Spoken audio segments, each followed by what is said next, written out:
And joining us right now is the Health Minister of Maharashtra, Mr. Rajesh Tope. Thank you very much, Mr. Tope, for joining us right here on NDTV. My first question to you is, cases continue to see a dip as far as Maharashtra are concerned.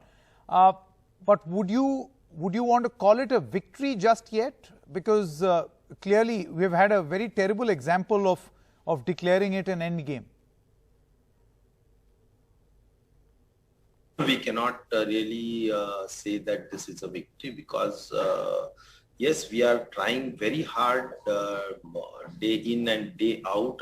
All our health machinery is totally on the toes, continuously on duty. Of course, the protocols which has been told by ICMR and even the government of India, like the 3T principle, tracking, tracing, testing, we are all doing it very religiously. Testing also, we are doing it very religiously. We are daily doing more than 2 lakhs tests, and per million also, we are quite at a high number as compared to the other states and all.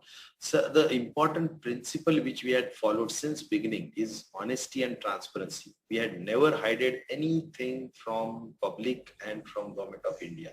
Like the numbers, positive, active cases, whichever are coming, they are directly going on the portal, and the deaths which are to be reported are also directly going and uploaded on the portal. So nothing is being hidden. So the principle of honesty and transparency is being followed. That is very important. And I'm really happy to share over here that yes, we had reached to 7 lakhs per day, 7 lakhs active cases, and now we are less than 6 lakhs. So like it is 5 lakhs and 80,000 or 90,000 somewhere odd figure. So now we have reduced, where the recovery rate is now 87%, which was less than 80%. Even the testing we had increased. I think the whatever the principles are to be, or the protocols are to be followed, we had followed that.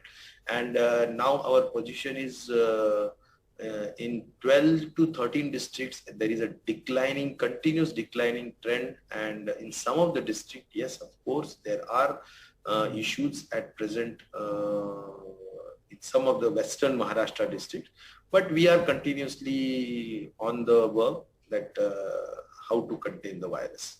Now, one of the ways, Rajeshji, one of the ways to permanently eliminate, or at least attempt to permanently eliminate the virus, is vaccination. Now, vaccination has become a huge problem all over the country. Would you like to share the problems that Maharashtra is facing as of this moment?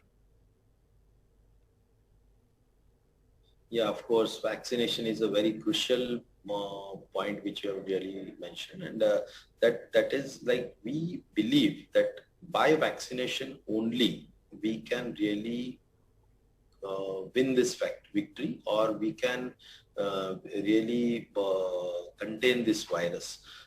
Because we believe in that, and so we had vaccinated more than 2 crores at present, but it is really not to the mark. We are still #1 in the country, but still we are having a paucity of vaccine, Covaxin as well as Covishield. At present, I should put my figures before you that the second dose of Covaxin is due for 4 lakh people, and in Covishield it is due for 16 lakh people. So in all, 20 lakh people are in need of second dose. Their due date has now passed, and so it is the mandate of Government of India to provide, to supply this vaccine, but unfortunately Government of India has failed, and so we have to divert our vaccine which we had purchased from the market for the group of age group 18 to 44. We had diverted approximately 3 lakh vaccines, and we have now stopped 18 to 44 years the vaccination program. At means we have kept that in abeyance, I mean to say, not exactly stop, but as and when whenever the vaccine will be available, we will be more than happy to immediately start it. So we have kept that program in abeyance, and we have diverted those just in the interest of the people of Maharashtra. So I had personally spoken to Honorable Minister Mr. Harshvardhanji, but to my surprise, Government of India is continuously saying that now we don't have, whenever we will get the vaccine, we will provide you. So at present, they had given Covishield 6 lakhs for the 16 lakhs due person. So that means 10 lakhs still is deficit. And we have diverted for 3 lakhs from our 18 to 44 groups, which we had purchased. And we will be making it available to the 45 plus age group. So in this way, there is a scarcity, there is a issue of vaccination, and I wish that Government of India should allow, like Sputnik, the other vaccines also which are available on the globe or in the world market, like Pfizer and even the Moderna, the Johnson and Johnson, whichever are available should be made available. And either my first proposal will be that Government of India should purchase and supply to the states. But if not, at least they should approve that these vaccines are available and state government can purchase it from the open market. Again, there will be a unhealthy competition between states to purchase vaccines from the world market.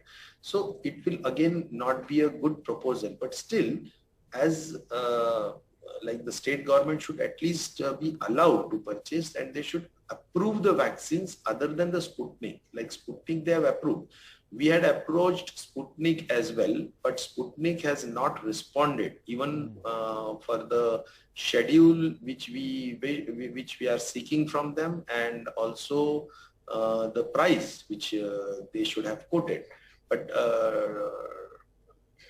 they had not really responded, and so we are waiting for their response. So this is the scenario. Yeah, I think, Mr. Tope, that's a very interesting point that you're making, that the process of global tendering of these vaccines should be centralized as your first preference. And if that is not happening, then at least fast approval should happen to all the other approved vaccines so that they can be imported by the states directly. However, you continue to feel that this is not going to be in the interest, as it will create some sort of a competition between states, a point that is being made by various state governments as well. But do you think that the central government, see, that is one thing that the central government can do. Do you think that the central government can do something which it can immediately do? That is, grant compulsory licensing to more companies, so that right now only 2 are manufacturing. We should then eventually be in a situation where more companies, other big pharma companies, also manufacture the vaccines. Absolutely right. Like Government of Maharashtra itself has demanded and they have given the license. So, but it will take time. It will take at least 7 to 8 months, because we are continuously on that. There is an institute which is governed by which is owned by government, that is Hafkin Institute, which has a experience of vaccine manufacturing, but the technology from Bharat Biotech will be taken by this Hafkin, and we are preparing to manufacture, means to produce this Covaxin in Maharashtra. But that will take another 6, 7, 8 months to install, to erect and commission it. So till then, I think it's very vital that, and the time is essence, as I have told, that immediately our total Maharashtra state, we want to get it vaccinated. So that is the only way we can protect our people from coronavirus. All right, Mr. Tope, many thanks for joining us with your views. And yes, we cannot break into any form of celebration or be happy about what we are seeing, because this virus is unpredictable and we've seen how it has wreaked havoc in this country. Thank you very much for joining us.